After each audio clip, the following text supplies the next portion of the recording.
নয়, বন্ধ করার এখনই সময়। প্লাস্টিক দূষণ আর নয়, বন্ধ করার এখনই সময়। প্লাস্টিক দূষণ আর নয়, প্লাস্টিক দূষণ আর নয়, প্লাস্টিক দূষণ আর নয়, বন্ধ করার এখনই সময়। প্লাস্টিক দূষণ আর নয়, প্লাস্টিক দূষণ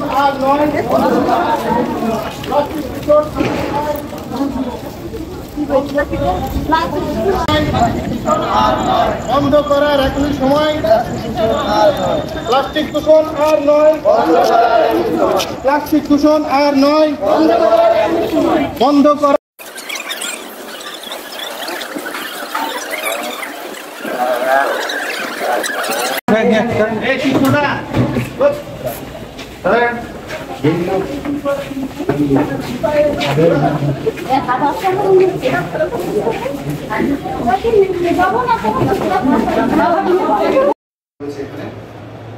প্রোগ্রাম আয়োজন করলে আসলে কি হয়, আমি মনে করি মানুষের মধ্যে কিছুটা হলে সচেতনতা বাড়ে।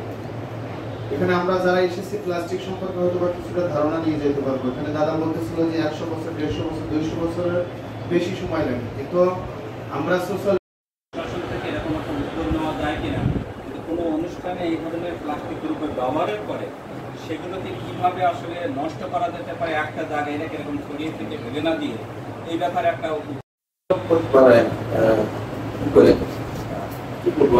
চিঠি আকারে কিন্তু দিয়েছে নিষিদ্ধ ঘোষণা, এবং যদি কারো কোনো নার্সারিতে উল্লেখযোগ্য সুযোগ থাকে সেটা তারা অনেক সময় আমরা কিছু ধ্বংস করতে সরকার দিয়ে নির্দেশনা আসতে সম্ভব আজকের ভিতরে। আমাদের আজকে এই ফোরামে যারা আছেন এখানে কতজন আছেন, প্রায় 60 জনের মতো।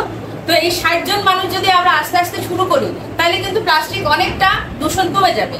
আর আমরা যারা ক্ষুদ্র নৃগোষ্ঠী যারা আছেন তাদের এই এলাকায়, এই উপকূলীয় অঞ্চলে, তারা কিন্তু সুন্দরবন একদম, তারা এবং সুন্দরবন, শুধু তারা এবং সুন্দরবন না, এই মানে শ্যামনগরের মানুষ একেবারে সুন্দরবনের সাথে।